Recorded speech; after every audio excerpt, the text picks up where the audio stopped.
I know that you all joined the company here in this shiny new venue for Curious Incident. I wondered how it felt for you sort of coming into this juggernaut of a show that's been so widely acclaimed and won so many awards.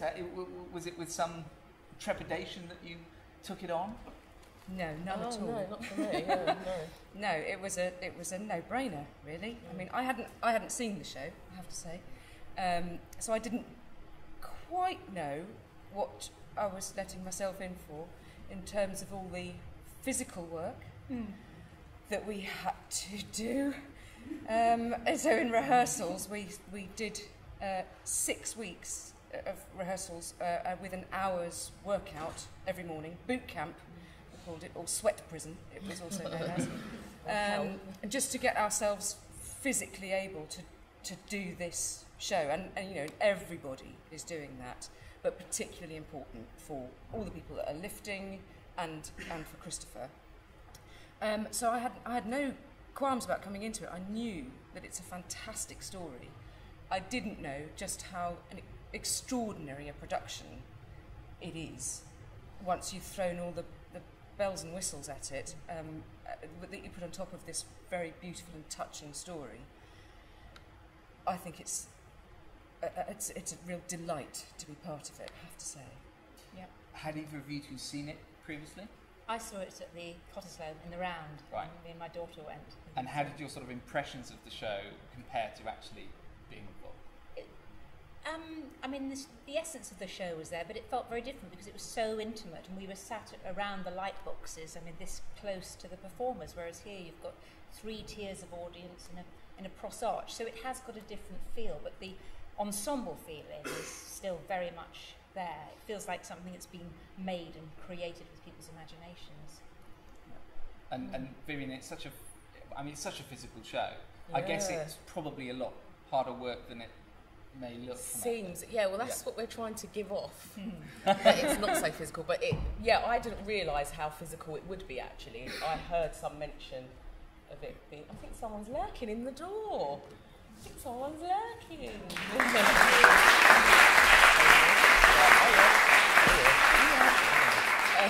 So, where was I? Interrupted. No, I'm joking. I didn't realise how physical it would be. And it was such a major thing for us, as Emily said, during rehearsals. We would spend, especially for about the first 2 weeks, we literally spent the whole time looking at the physicality, and we all had a go at doing everything. So a lot of us had a go at doing the sky walking when Christopher's along the top and everything, so that we understand physically what he's going through, and he understands physically what we have to do, so that we have that as a company and we understand and appreciate what is going on, because there has to be a lot of trust there. You know, some of the things that we're doing, it may look very simple, hopefully, but there is a lot of trust. No, hopefully. Hopefully, that's what we wanted to get, that it looks effortless. But it takes a lot of trust from the Christophers, trusting us as the lifters that, you know, we will be there and support and all that business. But I had never seen it. I'd read the book and I loved the book, but I had never seen it, and I didn't hesitate when I got the call. I was like, oh yeah, I'll do that, thanks, yeah, great. So yeah, it was very exciting, and it still remains exciting to be part of it. Yeah. Graham, I know you hadn't seen it because I interviewed you when you were in rehearsals. Yes, of course. And at the time you were still sort of getting into the character of Christopher, and you were still sort of finding your feet with him. Now, a few months down the track, and obviously having done the show so many times here, how does it feel? How's the experience been for you? Wonderful. I think there's a great virtue in not having not seen the show, like many of us did, and the only blueprint I had for that character or for the play was that book, that amazing book, and Simon Stevens' amazing adaptation of it. And yeah, it feels very bedded in now, but I think always very new. We've got this amazing company of actors, which doesn't always happen, where it feels like we're always playing on stage with each other. You know, and they're still experimenting, and it doesn't become a set pattern of you know, doing the same thing over and over again, which is so exciting and necessary, and it's the whole joy of live theatre that we don't quite know. You know, you could see how choreographed bits of it have to be, like Viv was just talking about. We spent all that time with the movement, but so much of it within that is still open to interpretation, and I feel like I know Christopher very well now, but you know, that doesn't mean to say that we have to find a concrete way of doing it every night, because I think we'd get bored of it, and then if we'd get bored, you guys, the audience, would know that we were bored, and you in turn would be bored. Yeah, and would only be here to heckle at Q&As. Yeah. Speaking of you guys, I will hand this over to the floor in a minute. There's something going on up there. I will hand this over to the floor in a minute for questions, but I just want to put one more, which is really to everybody, so do feel free to come in.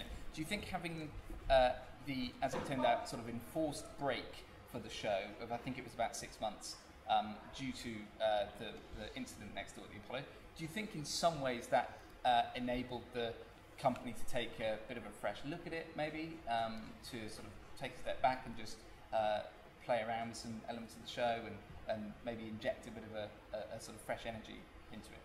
Yeah, definitely. Yeah, I'd I say. think for those of us that came into it, it was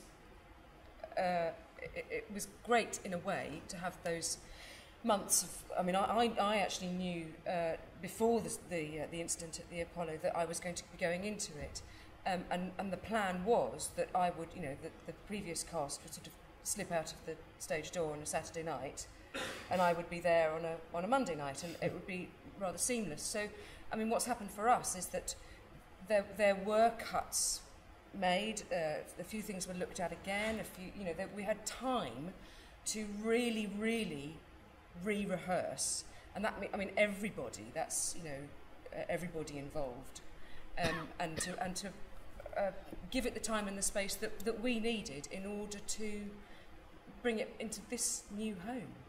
I think. And I think it, you know, relates to that thing of, I never once felt in rehearsals that I was being asked to do an impression of the Olivier Award-winning Luke Treadaway, for example, or, you know, of a previous cast. Even though it's very much the same production, same lighting, same sounds, although things have changed actually. I felt like we had a full rehearsal, and I think sometimes when it's just a transfer without that full rehearsal, it can feel like you're just being asked to copy what people who have gone before have done. So I never felt like that. I always felt very liberated and very able to do what it was I wanted to do. And then they would say, no, do it like that. But they let us pretend for a while at least. I think also because while everything was on hold, they went out and did scratch performances in schools and just really basic. I think at I don't know, a dance company where they couldn't do any projections or walls or whatever, and it went back to being quite a raw thing again, which was probably really useful for reassessing the story. Right, as promised, I want to hand this over to you guys because I'm sure there's so much to discuss with this production, but I'm interested to see where you want to take it. So we'll start down there. Yes. Hi. I was just wondering if I could ask what type of prep you do before each show. Great question. Did everybody hear that? And the lady asked what kind of prep these guys do before each performance. Well, we all warm up together. Yeah. We all come in as a company and have a lead warm-up, which sometimes... I would call it a workout, actually. Yeah, it is. It is. You're sweating. I heard Emily talking, when I was still upstairs, I heard you were talking about boot camp. It's an extension of that every day, isn't it? Yeah, it is. Half an hour before and we the do show. circuit training and skipping and boxing and jumping up and down. Yeah. Practicing the lifts and the movement in the show. Yeah, and that's essential, not just, you know, for all that physical stuff that these guys were talking about before, but it's just good to come and see everyone, because it's such an ensemble thing, you know, and putting aside for one moment that thing about how do you get into character, just actually to come out and go, oh, hi, how's your weekend, how are you, and to actually just be in tune with one another a little bit, and because that inevitably bleeds into the show, you know, so it's good to feel how everyone is that day, but I mean individually, I don't know. Prep-wise, for me, I feel like for me, because Christopher's on stage all the time, I actually get a comparatively easy journey. Because he's on stage all the time, there isn't time to be backstage going, I need to build up to this scene or anything like that. Actually, you just get that lovely through road, through the whole play, and there's never time to think. You're just on to the next scene, and to the next bit of story, which is probably a very different path to, say, Emily, because Emily is dead at the beginning. And then Spoiler effervescent, alert, but we see these flashbacks and things like that, so it's a very different way of storytelling, and also it's not that naturalistic play in a sense, so I don't feel like there's any need for me to be backstage going, I'm now Christopher, because we come in and out of the story, and it's just the least concise answer anyone's ever given to anything. Emily? I've got half an hour before I come on, so I kind of sit around. No, I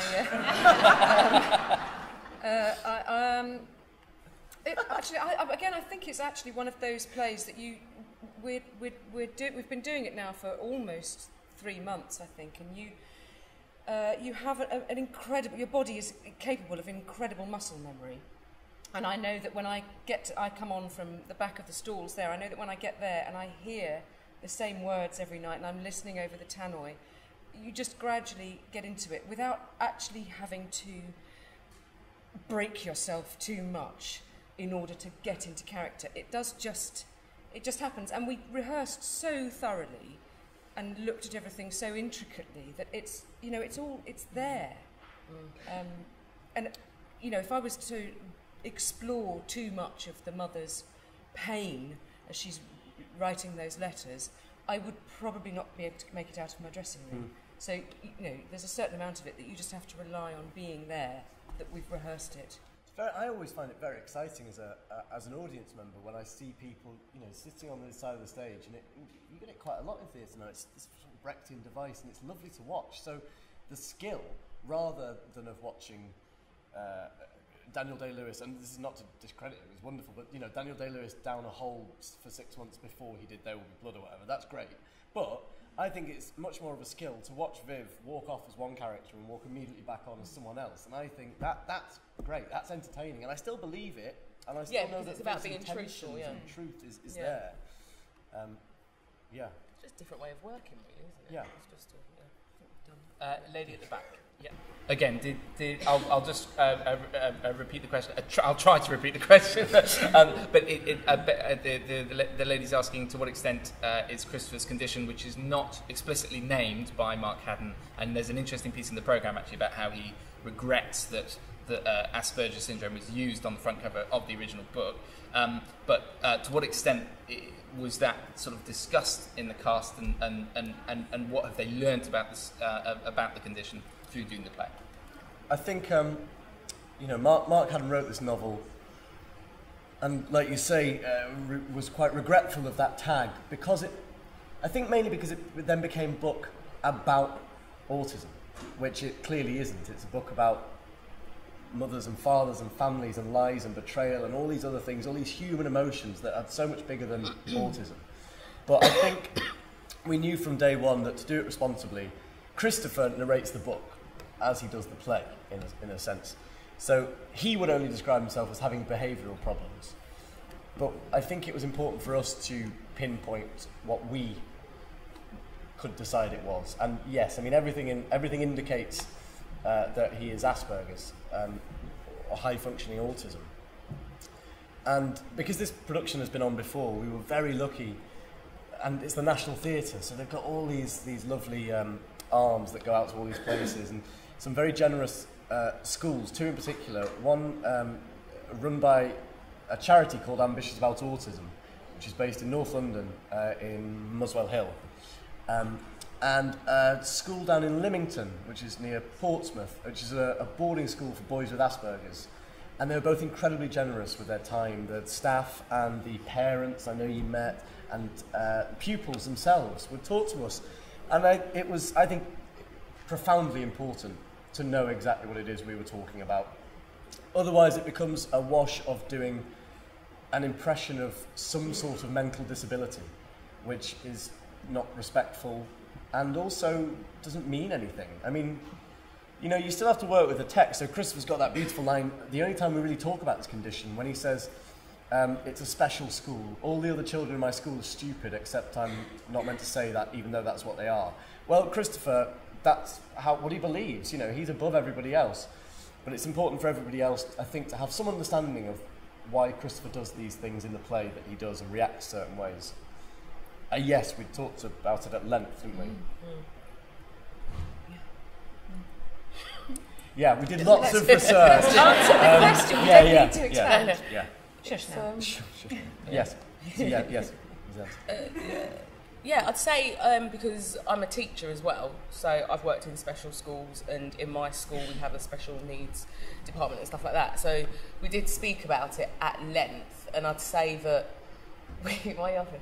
You went at length. At length. Days. No, but I think that in relation to your question, yes, I think, you know, when I started my PGCE, we were told to read that book because it would help us to understand when working with special needs children. So I think that, you know, even though Mark hadn't had that intention, you can see clearly when you're working with children who are autistic and have Asperger's that a lot of these traits are very much part of who they are. So yeah, I think that we did learn a lot, and I think that we have remained true to a child who is Asperger's and what they would, you know, what they have to go through, really.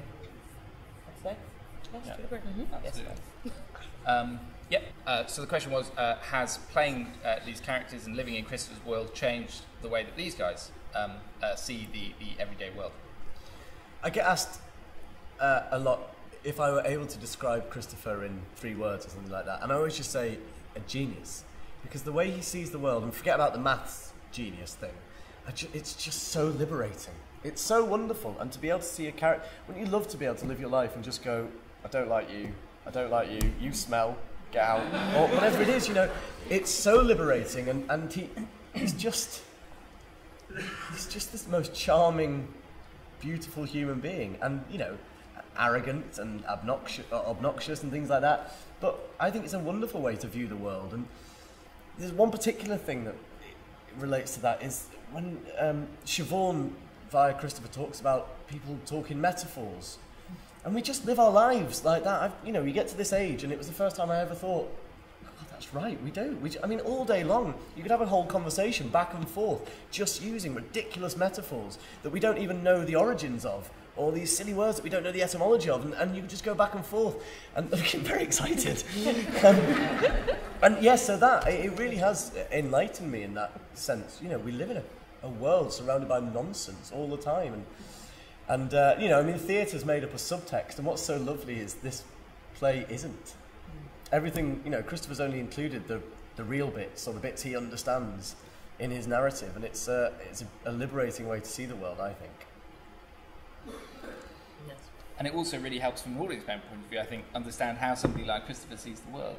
And in that way, you can fully understand how, to someone like Christopher, the tube, for example, that extraordinary sequence, how that is just a very overwhelming sort of sensory thing. And I mean, I think I sympathise with the guy. I mean, it is just this rather otherworldly experience, and it's incredibly well done. Of course. Now, yes, lady there. Do you have a passion for maths and do you have maths A level? Do you have a passion for maths and do you have maths A level? I'm guessing that's directed at it. Yeah, Emily? No. And therefore no. I just about... It doesn't... Well, you don't need to know how. No, maths was so far behind. My brain doesn't function in that sort of way, and it's interesting, you know, relating to that last question about Christopher, his brain clearly doesn't function in certain ways, and my brain doesn't function in certain... So I completely understand this problem at the end, after a lot of work, of, you know, somebody explaining that to me over and over again, and it's actually very simple, really, isn't it? But my brain doesn't see, you know, it sees numbers in odd ways, so no, I'm abysmal, I'm afraid. Abysmal.